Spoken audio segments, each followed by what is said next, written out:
रीमा, आपसे शुरू करते हैं और सबसे पहले थोड़ा समझना चाहेंगे, इस अथॉरिटी के क़याम से ही स्टार्ट करते हैं। क्या राय है आपकी, ये जो हुकूमत दावा कर रही है कि इससे सोशल मीडिया की रेगुलेशन में जो जराइम है सोशल मीडिया के ऊपर उनको काबू करने में मदद मिलेगी, क्या वाकई में ऐसा हो पाएगा? ये जो तजावीज़ हैं इनके नतीजे में? जी शुक्रिया रीना। मैं अथॉरिटी से नहीं शुरू करना चाहती बिकॉज ये बहुत ही एक कॉम्प्रिहेंसिव डिटेल्ड अमेंडमेंट है और अथॉरिटी की जो पावर्स हैं वो भी बहुत तफसील से बयान की गई हैं। बट ओवरऑल मैं इस अमेंडमेंट पे बात करना चाहती हूँ। आपने जैसे अपने इंट्रोडक्शन में बताया, 4 नई अथॉरिटीज़, ट्राइब्यूनल, सेल्स और एजेंसीज कायम की गई हैं इस और मतलब प्रपोज की गई हैं इस बिल के तहत। उसमें एक तो अथॉरिटी है, उसमें एक सेल है, उसमें एक ट्राइब्यूनल है और उसमें एक इन्वेस्टिगेटिंग एजेंसी है। इसमें से अथॉरिटी के तो इश्यूज हमने पहले भी डिस्कस किए हैं जब मुख्तलिफ अथॉरिटीज़ कायम करने की बात PTI की हुकूमत में भी हो रही थी कि इनका मकसद ऐसा लगता है, मतलब कहेंगे कि आप ये प्रोटेक्शन के लिए है, लेकिन जब आप उनके पावर्स देखेंगे तो ऐसा लगता है कि ये मजीद कर्टेल करने के लिए है। क्योंकि आप देखिए ब्लॉक करने के, आप सोशल मीडिया प्लेटफॉर्म से बात करके कि अगर कुछ पाकिस्तान की आइडियोलॉजी के खिलाफ है, कुछ हमारी जुडिशल या फौजी इंस्टीट्यूशंस के खिलाफ है, वो सब कहा जा सकता है सोशल मीडिया प्लेटफॉर्म्स को कि आप ब्लॉक करें या आप रिमूव करें। और हमने पहले भी देखा है कि अक्सर सोशल मीडिया प्लेटफॉर्म्स एग्री नहीं करते, तो फिर क्या होगा? एक टेंशन की ही सिचुएशन रहेगी क्योंकि ये जो टर्म्स हैं, ये लैंग्वेज है, ये बहुत ब्रॉड है। एक चीज ऐड की गई है कि जो अनलॉफुल एक्ट्स हैं उसमें आपने ये डाला है aspersion means spreading false and harmful information which damages the reputation of a person. Already पीका में इस तरह के बहुत से कवानीन हैं जो डील करते हैं इस तरह के ऑफेंसेस से। सो ये aspersion वाला एलिमेंट ऐड करना, इसकी मुझे सेंस नहीं बनती। और फाइनली एक जो मजीद ऑफेंस ऐड किया गया है, false and fake information that is likely to cause a sense of fear or insecurity. अब एक मैं चीज कहूंगी कि कुछ जगहों पे रिपोर्ट हो रहा है कि फॉल्स एंड फेक इंफॉर्मेशन, उस पे 3 साल तक सजा हो सकती है, 2 मिलियन तक का जुर्माना हो सकता है। लेकिन ये इतना बुरा भी नहीं है, फेक और false and likely to create a sense of fear और इनसिक्योरिटी। सो उसको उन्होंने क्वालिफाई करने की कोशिश की है और एंड है, तो मैं इसको इसी तरह पढ़ूंगी। फिर भी ये बहुत ब्रॉड है, लेकिन क्वालिफाई इसको करने की कोशिश की गई है, create a sense of fear and insecurity.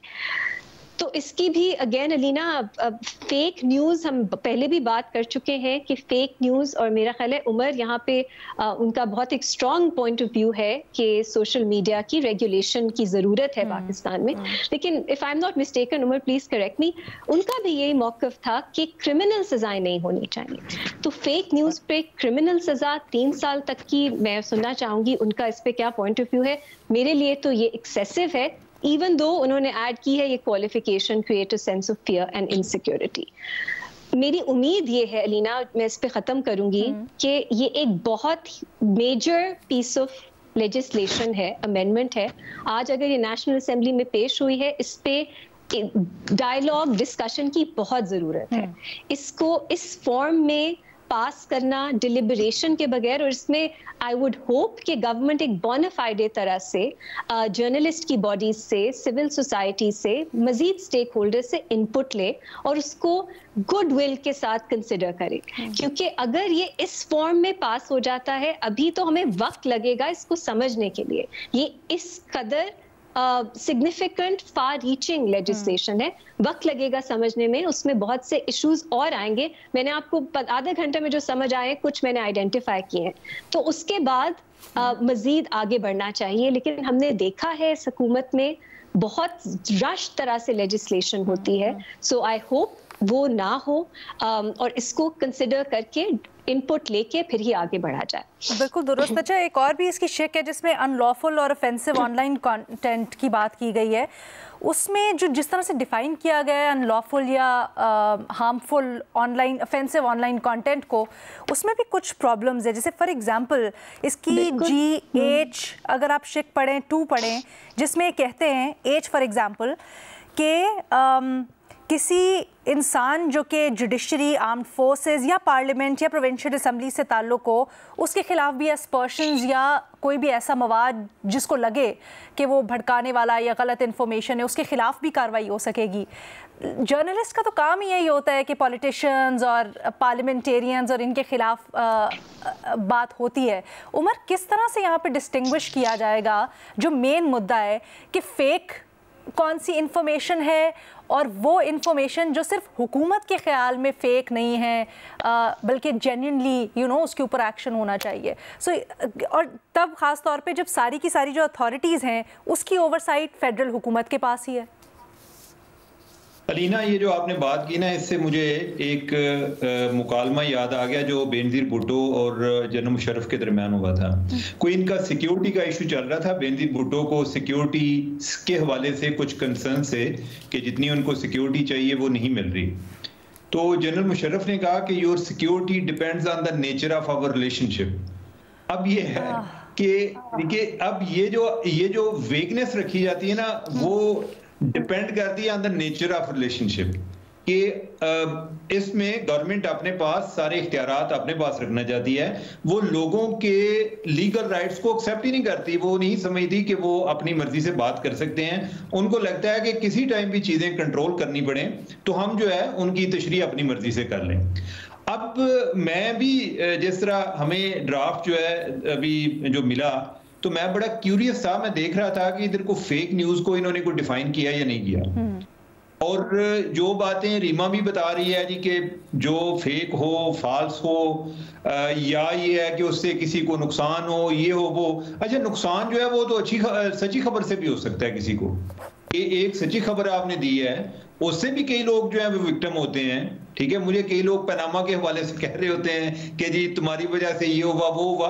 हालांकि मैं उनको कहता हूं कि मैंने तो बहुत सारी और भी स्टोरीज की हुई हैं।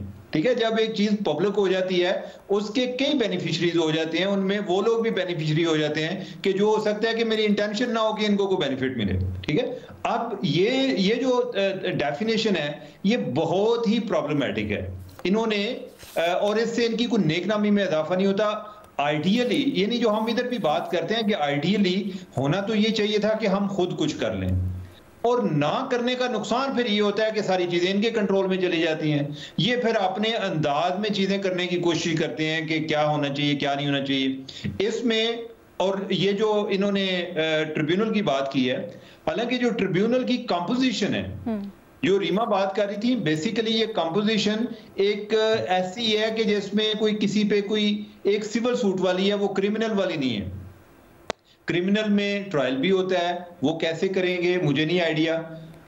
ये जो पाकिस्तान इंफॉर्मेशन कमीशन है वो एक अपीलेंट ट्रिब्यूनल है इन अ सेंस कि एक अपीलेंट बॉडी है कि अगर मैं किसी गवर्नमेंट के डिपार्टमेंट से इंफॉर्मेशन मांगता हूं और वो मुझे नहीं देते तो आगे वो मामला उनके पास चला जाता है। अच्छा, उसमें एक वकील होता है, एक कोई सिविल सोसाइटी का बंदा होता है, एक जो कोई रिटायर्ड ब्यूरोक्रेट होता है कि एक 3 डिफरेंट पर्सपेक्टिव आ गए। लेकिन ये है कि उनको भी इतना इख्तियार उन्होंने दिया हुआ है कि उनकी जो पावर है वो एक सेशन कोर्ट के बराबर है कि जो उनका फैसला है उनका ये टाइम होता है कि 30 दिन के अंदर अंदर उन्होंने उनके फैसले पर अमल दरामद करना है या उसको आगे अपील में हाई कोर्ट में चले जाना है। ठीक है, तो इस हद तक तो दुरुस्त है कि ये सिर्फ जो गवर्नमेंट के बाबू बिठा देंगे तो उनको पता ही नहीं है वो जिस अंदाज में जो उनकी ट्रेनिंग हुई है हर चीज में नेशनल इंटरेस्ट को स्मेल करते रहना जी कि इसमें फलां नेशनल इंटरेस्ट जो है वो मुतासर हुआ है, वो तो उनको तो होने ही नहीं चाहिए। यानी कि ठीक है, यानी कि और जो मुख्तलिफ पर्सपेक्टिव के लोग हैं, जर्नलिस्ट का होना या उसमें इंजीनियर जो है वो मेरे ख्याल वो सॉफ्टवेयर इंजीनियर की बात हो रही है जी कि अगर कोई फोरेंसिक या इस तरह की चीजें कोई टेक्निकल साइड जो है वो पर्सपेक्टिव उसका भी आ जाएगा, उस हद तक दुरुस्त है। लेकिन ये जो जिस अंदाज में कर रहे हैं ना, ये एक अभाम रख के, ये बहुत गलत बात है। और दूसरा, इसमें जेल वाला जो मामला है इनको ये आइडिया नहीं है, और ये इतने क्या कहते हैं अक्लमंद लोग हैं कि इन्हें आइडिया नहीं है कि जेल में जाके लोगों का प्रोफाइल इंप्रूव होता है। कोई बंदा ये नहीं समझता कि वो गलत गया या सही गया। उससे अगर वो कि उसका YouTube अपना चैनल भी हो तो हो सकता है 50,000 उसके सब्सक्राइबर बढ़ जाएंगे, जेल काट के आया है। जेल को मुज़ाहमत की अलामत समझा जाता है, यानी कि उसमें यह तसव्वुर नहीं किया जाता कि कोई बंदा गलत काम की वजह से भी जेल जा सकता है, और खास तौर पे जो पॉलिटिकली एक्सपोज पर्सन होता है उसके बरक्स इसको ये चीज अगर फाइन की हद तक महदूद कर दे, या कोई ऐसी कोई उसमें एलिमेंट होता कि 1 या 2 वार्निंग के बाद उसका अकाउंट कोई सर्टेन टाइम तक सस्पेंड कर देते, जो इस तरह के कोई हैबिचुअल हैं, तो वो कोई कदरे बेहतर था। लेकिन इसकी अच्छा एक जरूरत इसलिए भी थी, अमेंडमेंट आनी थी। अमेंडमेंट इसलिए भी आनी थी कि ये लास्ट इन्होंने 2016 में है जो पीका का लॉ बनाया हुआ है, और वो भी पहले 3 साल उस पर एफर्ट होती रही है। बहुत सारे लोग जो अभी ऑफेंस में शामिल हैं, या जिनसे हमें होता है कि ये क्या इधर सोशल मीडिया पे क्या गंद फैला रहे होते हैं, वो ऐसे हैं जो 2016 के भी बाद आए हैं। तो ओवरऑल ऑफेंस की नेचर भी चेंज हो गई है, ये जरूरत थी। लेकिन यह है कि जिस अंदाज में बिल आया वो मुझे तो बड़ी मायूसी हुई है कि वो बिल्कुल अपने रवायती हरबे हथकंडे उसी अंदाज में ये चीज़ों को चलाने की कोशिश कर रहे हैं। अच्छा उमर, ज़रा ये भी एक्सप्लेन कीजिएगा, एनलिस्टमेंट यानी जो सोशल मीडिया प्लेटफॉर्म है उसको लिस्ट करना, डीलिस्ट करना, ये भी अब इस अथॉरिटी के अंडर होगा, इससे क्या मुराद है? दूसरा ये कि सोशल मीडिया प्लेटफॉर्म्स अब इस बिल के तहत ये जो अथॉरिटी है इसको जवाब देंगे, क्या ये पॉसिबल भी है, या ये किस तरह बनाया जाएगा, और ख़ास तौर पे जब पीनलाइज करना होगा वो किस तरह होगा? अलीना, मेरे ख्याल है कि इस चीज़ की ज़रूरत है। अथॉरिटी का मुझे नहीं आइडिया कि ये किसके पास मामला होना चाहिए था, लेकिन चूंकि रेलिवेंट ये हैं तो ये किसी ना किसी जगह पे तो टेकअप होना है। अगर हम जो अभी जो एक इसके रेलिवेंट एक एग्जांपल है वो ब्राजील के हवाले से है कि ब्राजील में उधर एक फेक न्यूज़ के हवाले से एक ट्रिब्यूनल बना हुआ है सुप्रीम कोर्ट के जज का, और उन्होंने इनको कुछ अकाउंट्स का कहा एक्स वालों को कि पता नहीं को 137 अकाउंट से या कोई इतने थे कि इनको रिमूव किया जाए या ब्लॉक किया जाए। उन्होंने नहीं किए, उन्होंने उनको उधर फाइन कर दिया। ठीक है, अब जो है वो कंप्लायंस में आ रहे हैं। सोशल मीडिया जो कंपनीज है ये भी तो बिल्कुल अपने आप को कानून से बालातर समझते हैं ना। इनकी नजर में इन्होंने फ्री स्पीच इनके लिए एक बिजनेस अपॉर्चुनिटी है, यानी कि फ्री स्पीच है वो मतलब ये लेते हैं कि अगर कोई फैक्ट चेकिंग की जरूरत आए ना तो इससे उनका बिजनेस मुतासर होता है। तो जो जिसके मुंह में आए वो चलाता जाए तो उससे उनका बिजनेस प्रमोट होता है। तो मेरा ख्याल है कि ये तो होना चाहिए इनके लिए, सोशल मीडिया जो कंपनीज हैं इनके लिए कोई ना कोई सिस्टम होना चाहिए। इसके कतई नजर के अथॉरिटी कैसे काम कर रही है, अथॉरिटी के मेंबर्स कौन कौन है, उनको कैसे पावर मिल रही है, ये वाली काम बिल्कुल होना चाहिए, दुरुस्त है।